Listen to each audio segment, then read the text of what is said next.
जय श्री कृष्णा। राधे राधे। आप सभी का दिन शुभ और मंगलमय हो। आज की इस वीडियो में आप रसपान करेंगे कार्तिक मास महात्म्य के अध्याय 16 का। और क्योंकि आज गोवर्धन पूजा भी है, ऐसे में आप सभी को गोवर्धन पूजा की भी हार्दिक शुभकामनाएं। आज आप हमारे चैनल पर गोवर्धन पूजा की कथा भी अवश्य सुनिएगा। आइए आज के अध्याय की शुरुआत भगवान श्री कृष्ण की एक सच्ची कथा के साथ करते हैं। ब्रजभूमि, जहाँ हर कण में राधा कृष्ण का प्रेम बसता है, जहाँ नूपुरों की झंकार में भक्ति गूंजती है, वहीं जन्म लिया उस दिव्य आत्मा ने, अर्थात स्वामी श्री हरिदास जी ने। वो भक्त जिनके प्रेम और साधना से स्वयं श्यामा कुंज बिहारी प्रकट हुए, जिनकी तानपुरे की एक धुन पर पूरा वृंदावन झूम उठता था और जिनकी भक्ति ने बांके बिहारी मंदिर जैसी अनंत कृपा का द्वार खोल दिया। तो एक बार प्रेम से बोलिए, बांके बिहारी लाल की जय।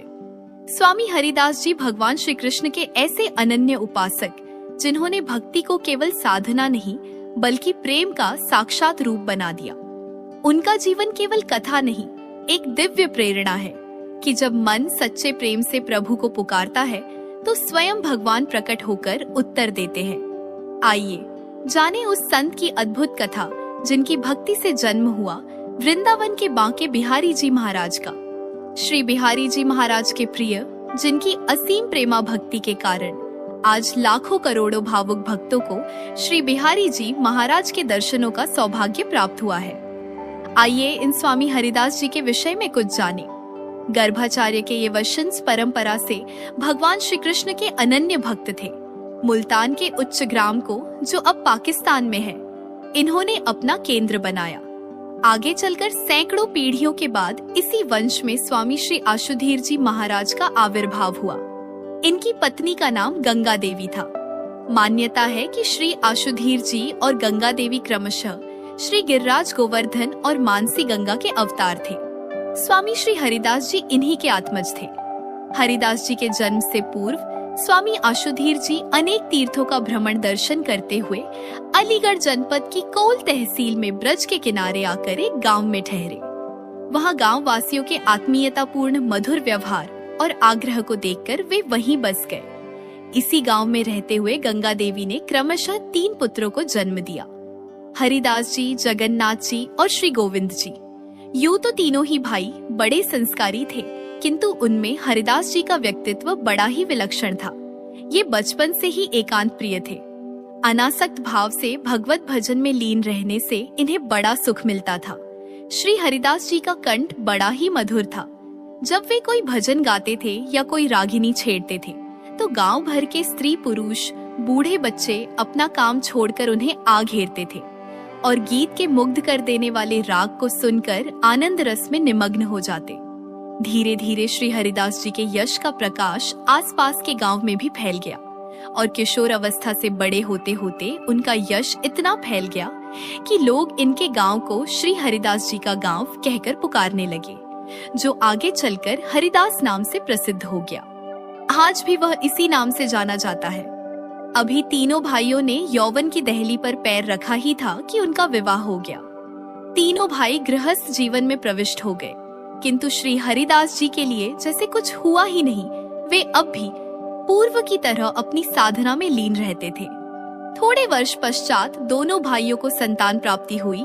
इनमें गोविंद जी के 2 पुत्र थे, श्री विठल विपुल जी और श्री कृष्ण प्रसाद जी। स्वामी हरिदास जी की आसक्ति तो केवल अपने श्यामा कुंज बिहारी में थी, परंतु अपने भतीजों से भी उन्हें स्नेह था, क्योंकि वे सब भी संस्कारी थे।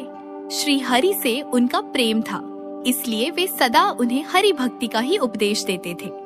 हरिदास जी की पत्नी का नाम हरिमती था। एक दिन हरिमती जी से गंगा देवी ने कहा, बेटी, मैं तेरी पीड़ा समझती हूँ, पर क्या करूँ, कुछ कह नहीं सकती। मुझे भय लगता है कि कहाँ सुनी करने से कहीं वह घर छोड़कर चला ना जाए। हरिमती जी ने गंभीर स्वर से कहा, माता जी, मुझे वह पीड़ा तनिक भी नहीं है जिसका अनुमान आप लगा रही हैं। मैं तो ये सोचकर दुखी हूँ कि इन्होंने मुझे अपने भक्ति मार्ग की बाधा समझ लिया है। गंगा देवी ने कहा, तो फिर तुम आज हरिदास से बात करके देखो।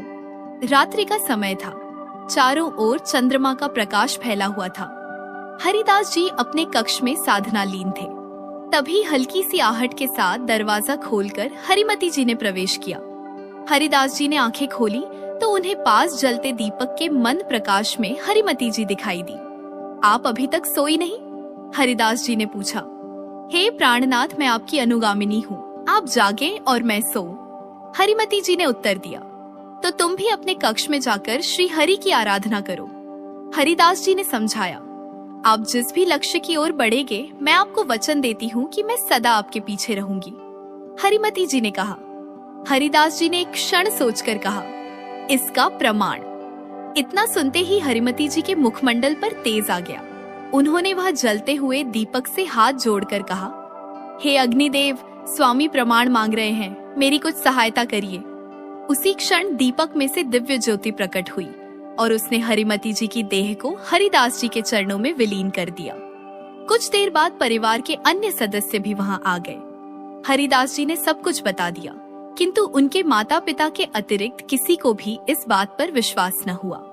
वर्तमान में हरिमती जी की समाधि विजय सतीम की समाधि के नाम से वृंदावन के विद्यापीठ चौराहे पर बनी हुई है। पत्नी के शरीर त्याग के उपरांत हरिदास जी अपनी मंजिल तक पहुंचने के लिए अत्यंत व्याकुल हो उठे। एक दिन सुअवसर पाकर उन्होंने अपने पिता श्री आशुधीर जी महाराज से कहा, पिताजी, आप मेरे पिता ही नहीं गुरु भी हैं। आपने ही मुझे वैष्णवी दीक्षा दी। आपने मुझे श्री हरि की भक्ति का जो उपदेश दिया, आज उस उपदेश के पथ पर अग्रसर होने का अवसर आ गया है। वृंदावन धाम और मेरे प्राण प्रिय निंकुंज बिहारी मुझे बुला रहे हैं। मुझे मेरे गंतव्य पथ पर जाने की आज्ञा दीजिए। पुत्र की बात सुनकर आशुधीर जी ने कहा, जाओ, अनुमति है। कोटि कोटि शुभकामनाओं के साथ अनुमति है। हरिदास जी माता पिता की चरण धूली अपने मस्तक पर रखकर जैसे ही चलने लगे तो सारे गांववासी और परिवारी जन उनके पीछे हो लिए। हरिदास जी को हंसी आ गई और वे बोले, मैं वृंदावन जा रहा हूँ, देखा है तुम लोगों ने? वहाँ घोर जंगल है, हिंसक जानवर हैं। आप थोड़े दिन और यहीं रहे, जैसे ही कुछ इंतजाम हो जाएगा तो आप लोग भी आ जाना। हरिदास जी जाते समय अपने भाई गोविंद को माता पिता एवं अपने आराध्य राधा रमण की सेवा का भार सौंपते गए। गोविंद जी का बड़ा पुत्र विट्ठल विपुल हरिदास जी के पीछे पीछे चल दिया। हरिदास जी ने उसका प्रेम एवं सेवा भाव देखकर उसे साथ रहने दिया। 25 वर्ष की अवस्था में यमुना जी को पार करके उसके किनारे जहां आज निधिवन है, उस स्थान पर ही साधनारत हो गए। हरिदास जी के वृंदावन पहुंचते ही वृंदावन का दिव्य स्वरूप प्रकट हो गया। इस दिव्य मनोहर वातावरण में स्वामी हरिदास जी जब तानपुरा लेकर संगीत शुरू करते तो संपूर्ण वृंदावन झूमने लगता और कुंजों के भीतर से निकलकर नूपुरों की सुमधुर झनकार विट्ठल विपुल जी को आश्चर्यचकित कर देती। वे सोचने लगते, ये तो स्वामी जी के तानपुरे की झंकार नहीं है, फिर ये ध्वनि कैसी है और कहां से आ रही है? एक दो बार उन्होंने स्वामी जी से पूछा भी तो स्वामी जी ने उत्तर दिया कि समय आने पर सब समझ जाओगे। इधर गोविंद जी ने सोचा कि कई वर्ष हो गए विट्ठल विपुल वापस नहीं आया। उनका हृदय पुत्र वियोग से व्याकुल हो गया। पुत्र से मिलने की इच्छा से अधीर होकर जैसे ही वे वृंदावन जाने के लिए तैयार होने लगे तो उनके पिता आशुधीर जी ने उन्हें रोक दिया और उनके स्थान पर उनके दूसरे भाई जगन्नाथ जी को वृंदावन भेज दिया। जगन्नाथ जी जब वृंदावन पहुँचे तो उन्होंने लताओं से घिरे हुए निकुंज के द्वार पर तानपुरा बजाते हुए स्वामी हरिदास जी और विट्ठल विपुल जी के दर्शन किए। दोनों ध्यान मग्न से थे। कुछ देर बाद जब स्वामी जी स्थूल जगत में वापस लौटे तो उन्होंने जगन्नाथ जी की ओर देखकर कहा, स्थायी रूप से वृंदावन के लिए कब आ रहे हो? उत्तर में जगन्नाथ जी चरणों में लिपट गए और बोले, गुरुदेव, अब मुझे जाने के लिए ना कहें। प्रसन्न होकर स्वामी जी ने कहा, मैं तो चाहता हूँ कि सब प्राणी जल्दी जल्दी इस रस वृंदावन में आ जाएं, ताकि विभिन्न योनियों के चक्कर काटने से बच जाए। धीरे धीरे बहुत सारे भक्त वृंदावन आने लगे। स्वामी जी जिस निंकुंज के द्वार पर बैठकर संगीत की रागिनी छेड़ते हैं, उसके भीतर कौन विद्यमान है जिससे वे एकांत में बातें करते हैं?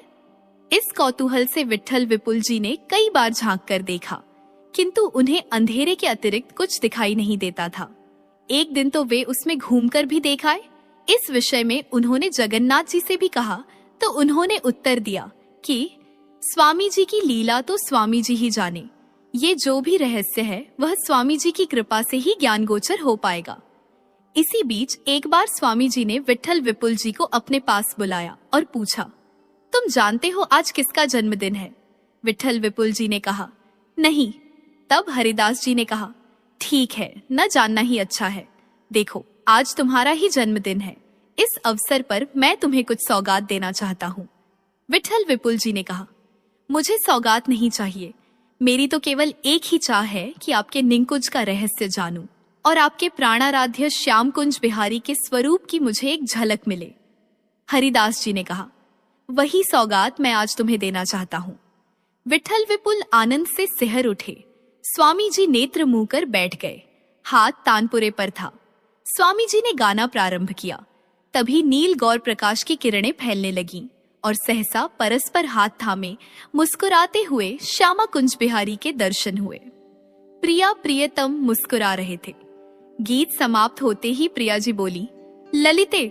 स्वामी जी सकपकाए और बोले, भूल हो गई किशोरी जी, आपका मुग्धकारी स्वरूप ही ऐसा है। बिहारी जी बोले, ललिते, तुम्हारी इच्छा पूरी हो, अब हम यहाँ इसी रूप में रहेंगे। स्वामी जी अर्थात हरिदास जी ने विह्वल होते हुए कहा, प्राणाधार, आप ऐसे ही? निकुंज के बाहर आपकी सेवा कैसे होगी? बिहारी जी मुस्कुराए और बोले, सेवा तो लाड़ प्यार की होगी। स्वामी हरिदास जी ने निश्चिंत होकर कहा, एक प्रार्थना और है प्रभु, आप दोनों की कैसी बाकी छवि है। क्या इस अद्भुत रूप सौंदर्य को जगत की आंखें झेल पाएंगी? आप दोनों एक ही रूप हो जाए, जैसे धन दामिनी। प्रिया प्रियतम एक रूप हो गए। वह छवि बांके बिहारी जी के रूप में प्रतिष्ठित हो गई। बांके बिहारी लाल की जय का स्वर संपूर्ण निधिवन व उसके चारों ओर गूंजने लगा। स्वामी हरिदास जी अपने अव्यक्त निकुंज बिहारी श्यामा श्याम को रस विलासने के साथ ही साथ उनके प्रकट स्वरूप श्री बांके बिहारी जी को भी लाड लड़ाते रहे। एक स्थान पर की गई उनकी सेवा दूसरी जगह भी प्रकट हो जाती थी।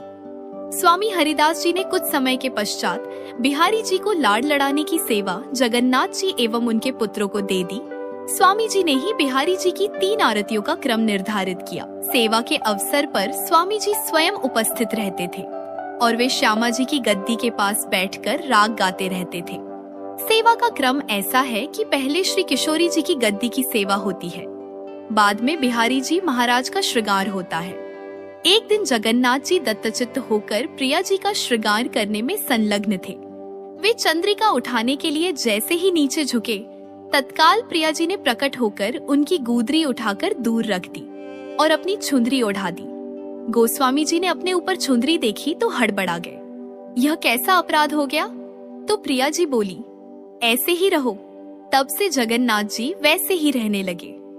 एक दिन एक भक्त बिहारी जी की सेवा के लिए एक बहुत कीमती इत्र लाया। उस समय स्वामी जी यमुना पुलिन पर बैठे प्रिया प्रियतम की होली लीला में संलग्न थे। सहसा प्रिया जी की पिचकारी का रंग समाप्त हो गया। स्वामी जी ने बिना नेत्र खोले भक्त की ओर हाथ बढ़ा दिया और इत्र की शीशी यमुना पुलिन में उड़ेल दी। भक्त अत्यंत दुखी हो गया। स्वामी जी ने जब नेत्र खोले तो जगन्नाथ जी को कहा कि भक्त को बिहारी जी के दर्शन करा दो। जगन्नाथ जी ने जैसे ही मंदिर का पट खोला तो इत्र की खुशबू को वहां सर्वत्र व्याप्त देखकर भक्त अचंभित रह गया। इसी प्रकार एक बार किसी भक्त को पारसमणि मिल गई और वह उसे लेकर स्वामी हरिदास जी के पास गया और बोला, आप इस मणि को स्वीकार कर लीजिए तथा मुझे अपना शिष्य बना लीजिए। स्वामी जी उसकी आसक्ति समझ गए और बोले, पहले जाकर इस पारस पत्थर को यमुना जी में डालाओ। स्वामी हरिदास जी की बात सुनकर वह भक्त परेशान हो गया, पर करता भी क्या। स्वामी जी की आज्ञा मानकर वह चला गया और मणि को यमुना जी में डाल दिया। मणि यमुना में डालने के बाद उसका मन बहुत चलने लगा, लेकिन कुछ ही पलों में उसने देखा कि जमीन पर उसके चारों ओर मणि जैसे बहुत से बहुमूल्य पत्थर बिखरे पड़े थे। स्वामी जी उसके पीछे ही खड़े थे। वे बोले, इन मणियों में से अपनी मणि पहचान कर ले लो। वह भक्त उनके चरणों में गिर पड़ा और स्वामी जी की कृपा से उसका विवेक जागृत हो गया। एक दिन अकबर ने तानसेन के गायन पर रींझ कर कहा, तानसेन, तुम्हारे जैसा संगीतज्ञ और कोई नहीं है। तानसेन ने कान पकड़ लिए और बोला, भगवान के लिए ऐसा मत कहिए, मेरे गुरु हरिदास जी के आगे तो मैं कुछ भी नहीं। अकबर ने कहा, एक दिन उन्हें हमारे दरबार में दावत दो, हम उनका संगीत सुनना चाहते हैं। तानसेन ने कहा कि उनके गुरु अर्थात स्वामी हरिदास जी सिर्फ अपने प्राण प्रियतम भगवान श्री कृष्ण के लिए ही गाते हैं, किसी व्यक्ति को प्रसन्न करने के लिए नहीं और ना ही धन व प्रतिष्ठा प्राप्त करने के लिए। अगर आप उन्हें सुनना चाहते हैं तो अपने पद को भुलाकर व बादशाह के रूप को ढककर चलना पड़ेगा। अकबर ने कहा, ठीक है, हम वहीं जाकर उनका दीदार करेंगे। तानसेन ने कहा, आप अगर सेवक के रूप में तानपुरा उठाकर चले तो शायद स्वामी जी का भजन सुनने में सफलता मिल जाए। अकबर राजी होकर साथ में चल दिया। अकबर को स्वामी जी का संगीत सुनने का मौका मिल गया। संगीत सुनकर अकबर कृतकृत्य हो गया और अपने वास्तविक रूप को प्रकट करते हुए उनकी प्रशंसा करने लगे। अकबर ने कहा, स्वामी जी, कुछ सेवा बताइए। स्वामी जी हंसे और बोले, सेवा करोगे? और अपने शिष्य से कहा, इन्हें बिहार घाट की उस सीढ़ी को दिखा दो जिसका एक कोना क्षतिग्रस्त हो गया है। अकबर को स्वामी हरिदास जी द्वारा बताई गई सेवा अपने ऐश्वर्य की तुलना में बहुत छोटी लगी। स्वामी जी ने कृपा करके उन्हें कुछ देर के लिए दिव्य दृष्टि दी, जिससे वे ब्रह्मांड अधिपति भगवान श्री कृष्ण के धाम के परम ऐश्वर्य की एक झलक देख पाए। अकबर ने जब बिहार घाट जाकर उस क्षतिग्रस्त सीढ़ी को देखा तो उस पर जैसे बहुमूल्य रत्न जड़े थे, वैसा एक रत्न भी उसके खजाने में नहीं था। वापस आकर वह भक्त हरिदास जी के चरणों में झुक गया। हरिदास जी के बहुत से शिष्य हुए। इनमें से गोस्वामी जगन्नाथ के 3 पुत्रों में से गोपीनाथ जी श्रृंगार सेवा के, श्री मेघश्याम जी राजभोग सेवा के और श्री मुरारीदास जी शयन भोग सेवा के अधिकारी थे। मेघश्याम जी के 4 पुत्रों में से दूसरे पुत्र बिहारी दास जी को स्वामी जी की विशेष कृपा प्राप्त हुई। वे सतत स्वामी हरिदास जी के साथ रहते। अंत में स्वामी जी ने बिहारी दास जी के समक्ष प्रियालाल की लीलाओं को उजागर किया और इन्हें अपने अव्यक्त निकुंज श्यामा श्याम की सेवा का कार्य सौंपकर नित्य लीला में प्रवेश किया। एक बार प्रेम से बोलिए, बांके बिहारी लाल की जय। अब श्रवण कीजिए आज का अध्याय। आइए अब जानते हैं कि इस समय देवर्षि नारद महाराज पृथु को किस बात का वर्णन कर रहे हैं। दीपावली को दीप मलिका के महत्व और महालक्ष्मी जी की पूजन की विधि ध्यान पूर्वक सुनने के बाद महाराज पृथु ने नारद जी से विनती की, ही देवर्षि नारद, अब आप अन्नकूट और गोवर्धन का महात्म्य सुनाने की कृपा कीजिए। तब देवर्षि नारद जी कहने लगे, दीपावली के अगले दिन कार्तिक शुक्ल प्रतिपदा को गोवर्धन पूजा और अन्नकूट होता है और इस दिन पृथ्वी पर गोबर का गोवर्धन बनाकर उसका पूजन करें और अन्नकूट बनाएं। ब्राह्मणों को भोजन कराने के बाद स्वयं भोजन करें। गौ और बैल का भी पूजन करना चाहिए। दिन के तीसरे प्रहर में मार्गपालिका बांधे। इस दिन जवाई का भी पूजन होता है। जवाई अर्थात दामाद को घर पर बुलाकर उनका आदर सत्कार और पूजन भी करना चाहिए। महाराज पृथु पूछने लगे कि हे नारद जी, सबसे पहले यह पूजन किसने और कब किया था? कृपया आप यह भी बतलाइए। तब देवर्षि नारद कहने लगे, समुद्र मंथन के समय जब लक्ष्मी जी समुद्र से उत्पन्न हुई तब विष्णु भगवान के साथ उनका विवाह हुआ। इससे आनंदित होकर समुद्र ने भगवान की स्तुति की। तब भगवान विष्णु ने कहा कि वरदान मांगो। यह सुनकर समुद्र ने कहा कि हे भगवान, आप लक्ष्मी जी सहित मेरे यहाँ निवास कीजिए।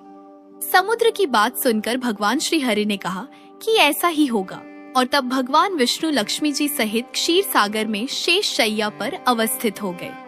उसी दिन से आज के दिन दामाद का पूजन प्रारंभ हुआ है। जो कोई कार्तिक शुद्धि एकम को दामाद का पूजन करता है वह सब पापों से मुक्त हो जाता है। गोवर्धन पूजा का महात्म्य बताने के बाद नारद जी कहने लगे कि हे राजा पृथु, कार्तिक सुदी दूज को यम द्वितीया कहते हैं। इस दिन यमुना स्नान करके यमराज का पूजन किया जाता है। दीपावली के बाद की इस द्वितीया को भैया दूज भी कहते हैं। इस दिन भाई अपने घर भोजन ना करे। अगर अपनी बहन ना हो तो गुरु की कन्या भी बहन के समान होती है, इसलिए उसे ही बहन मानना चाहिए।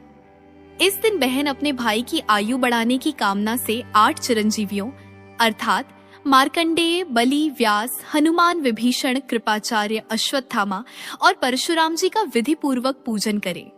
उसके बाद भाई को बुलाकर उसको तिलक लगाते हुए कहें कि हे सूर्य, चंद्रमा, पृथ्वी, समुद्र, वेद, पुराण, तप, सत्य, ब्रह्मा, विष्णु, महेश, देवता और मुनि तथा धर्म मेरे भाई की रक्षा करे, और जब तक सूर्य, पृथ्वी आदि स्थित है तब तक मेरे भाई की संतति चले। फिर बहन भाई को तिलक करके भोजन कराए। भाई भी अपनी श्रद्धा और सामर्थ्य के अनुसार बहन को दक्षिणा दे। इतनी कथा सुनने के बाद राजा पृथु ने पूछा, हे देवर्षि, सभी क्षेत्रों में उत्तम कौन सा क्षेत्र है? तब नारद जी कहने लगे, हे राजन, सब क्षेत्रों में उत्तम गंगा और यमुना जी का संगम है, जिसमें स्नान आदि करने की इच्छा ब्रह्मा आदि देवता भी किया करते हैं। गंगा जी के स्मरण मात्र से अनेक पाप नष्ट हो जाया करते हैं। जो कोई गंगा जी में स्नान करता है उसके समस्त पाप क्षय हो जाते हैं और उसकी कई पीढ़ियों को परम पद की प्राप्ति हो जाती है। गंगा जी में स्नान करने की अभिलाषा करने मात्र से ही मनुष्य अनेक जन्मों के पापों से ही मुक्त हो जाता है। गोदावरी, कृष्णा, रेवा, अमरावती, तुंगभद्रा, कावेरी, यमुना, बाहुदा, चैत्रवती और सरयू आदि नदियां और सभी तीर्थ गंगा जी में स्थित है। काशी क्षेत्र सभी क्षेत्रों में उत्तम है। जो काशी में वास करते हैं वे जीवन मुक्त हो जाते हैं। जो व्यक्ति काशी क्षेत्र का स्मरण करते हुए अपने शरीर का त्याग करता है वह भी मोक्ष प्राप्त कर लेता है। नैमिषारण्य तीर्थ में श्री सूत जी से इतनी कथाएं सुनने के बाद ऋषि मुनियों ने निवेदन किया कि हे सूत जी महाराज, अब आप कृपा करके भगवान के चरणों से उत्पन्न हुई गंगा जी का महात्म्य सुनाइए। तब श्री सूत जी बोले, हे ऋषियों, इस संबंध में जो कुछ भी नारद मुनि ने राजा पृथु से कहा था वही अब मैं तुमको सुनाता हूँ, ध्यान से सुनो। समस्त देवताओं और दैत्यों को उत्पन्न करने वाले महर्षि कश्यप जी की दो पत्नियां थीं। एक पत्नी का नाम अदिति था और दूसरी पत्नी का नाम था दिति। अदिति के पुत्र देवता कहलाए और दिति से दैत्यों की उत्पत्ति हुई। भाई होते हुए भी देवताओं और दैत्यों में जन्म से ही परस्पर वैर भाव चला आ रहा था। कालांतर में प्रहलाद जी का पौत्र और विरोचन का पुत्र दैत्यराज बलि दैत्यों का राजा बना। उसकी सेना अत्यंत विशाल थी। समस्त पृथ्वी पर विजय प्राप्त करने के बाद उसने स्वर्ग पर अधिकार जमाने के लिए देवताओं पर ही चढ़ाई कर दी। अपने राज्य को दैत्यों से घिरा हुआ देखकर इंद्र सहित सभी देवता युद्ध करने के लिए मैदान में आ डटे। बहुत भीषण घोर संग्राम हुआ जो अनेकों वर्षों तक चलता रहा। जब देवताओं ने देखा कि दैत्यों की शक्ति में तो कोई कमी नहीं आई और फिर निरंतर आगे ही बढ़ते जा रहे हैं, तब देवता मैदान छोड़कर भाग खड़े हुए। इस प्रकार दैत्यों ने स्वर्ग पर अधिकार कर लिया और बलि स्वयं इंद्रासन पर बैठकर शासन करने लगा। अब तो यज्ञ की हव्य देवताओं के स्थान पर दैत्यराज बलि और अन्य दैत्यगण ग्रहण करने लगे। अपने पुत्रों अर्थात देवों को दुखी और आश्रयहीन देखकर अदिति देवताओं की जय और दैत्यों की पराजय के लिए तपस्या करने के लिए हिमाचल पर्वत पर चली गई। वहां कुछ समय तक फलाहार, कुछ समय तक सूखे पत्ते और कुछ समय तक केवल वायु का ही सेवन करती रही। फिर पैर के पंजों पर खड़ी होकर भगवान का तप करने लगी। इस प्रकार अदिति ने 1000 वर्ष तक बहुत कठिन उग्र तप किया। दिति के पुत्र मायावी राक्षस इस घोर तप से चिंतित होकर राक्षसी माया द्वारा देवताओं का रूप धारण किया। देवताओं का रूप धारण करके अदिति के पास आकर बोले कि हे माता, आप हमारे लिए इतना घोर तप क्यों कर रही हैं? आत्मघात करना सभी शास्त्रों में पाप बताया गया है। हम आपका यह दुख सहन नहीं कर सकते। कोई भी पुत्र अपनी माता से विमुख नहीं हो सकता और ना ही माता को दुखी देखकर सुखी रह सकता है। इसलिए हे माता, शास्त्रों का कथन है कि जिसके घर में कल्याणकारिणी माता नहीं और प्रेम से बोलने वाली पतिव्रता पत्नी नहीं, उसका तो जीवन ही निरर्थक है। इसलिए आप अपनी तपस्या छोड़कर अब हमारे साथ घर चलिए और हम पुत्रों को सुखी कीजिए। मायावी दैत्यों के इस प्रकार छल से कहने पर भी अदिति समाधि से विचलित नहीं हुई। तब उन्होंने अदिति को ही मार डालने का निश्चय किया। इस कुकृत्यों के लिए दैत्यों ने उस वन में आग लगा दी जिसमें अदिति तपस्या कर रही थी। भगवान की कृपा से उस अग्नि द्वारा अदिति को तो किसी प्रकार की हानि ही नहीं पहुंची और अदिति को तो इस अग्नि का पता तक नहीं चला, क्योंकि भगवान का सुदर्शन चक्र अदिति की रक्षा करता रहा और सभी दैत्य स्वयं अपनी ही जलाई हुई अग्नि में जलकर भस्म हो गए। इस प्रकार देवताओं का फिर से स्वर्ग पर अधिकार हो गया। नैमिषारण्य तीर्थ में स्थित ऋषि मुनियों को श्री सूत जी महाराज यह महात्म्य सुनाने के बाद कुछ क्षण के लिए मौन हो गए। इसके आगे का वृतांत आप अगले अध्याय में सुनेंगे। वृंदावन के पास एक गांव में भोली भाली माई पंजीरी रहती थी। दूध बेचकर वह अपनी जीवन नया चलाती थी। वह ठाकुर जी की अनन्य भक्त थी। ठाकुर जी भी उससे बहुत प्रसन्न रहते थे। वे उसे स्वप्न में दर्शन देते और उससे कभी कुछ खाने को मांगते तो कभी कुछ। पंजीरी उसी दिन ही उन्हें वह चीज बनाकर भेंट करती। वह उनकी दूध की सेवा नित्य करती थी। सबसे पहले उनके लिए प्रसाद निकालती, रोज उनके दर्शन करने जाती और दूध दे आती। लेकिन गरीब पंजीरी को छड़ावे के बाद बचे दूध से इतने पैसे भी नहीं मिलते थे कि 2 वक्त का खाना भी खा पाए। अतः कभी कभी मंदिर जाते समय यमुना जी से थोड़ा सा जल दूध में मिला लेती। फिर लौटकर अपने प्रभु की आराधना में मस्त होकर बाकी समय अपनी कुटिया में बाल गोपाल के भजन कीर्तन करके बिताती। कृष्ण कन्हैया तो अपने भक्तों की टोह में रहते ही हैं और नित नई लीला करते हैं। एक दिन पंजीरी के सुंदर जीवन क्रम में भी रोड़ा आ गया। जल के साथ साथ एक छोटी सी मछली भी दूध में आ गई और ठाकुर जी के छड़ावे में चली गई। दूध डालते समय मंदिर के गोसाई की दृष्टि उस पर पड़ गई। गोसाई जी को बहुत गुस्सा आया और उन्होंने दूध वापस कर दिया। पंजीरी को खूब डांटा फटकारा और मंदिर में उसका प्रवेश निषेध कर दिया। पंजीरी पर तो आसमान टूट पड़ा।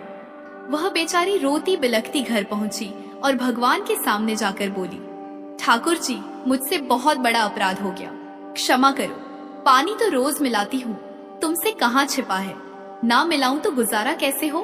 और उस बेचारी मछली का भी क्या दोष, उस पर तो तुम्हारी कृपा हुई तो तुम्हारे पास तक पहुंची।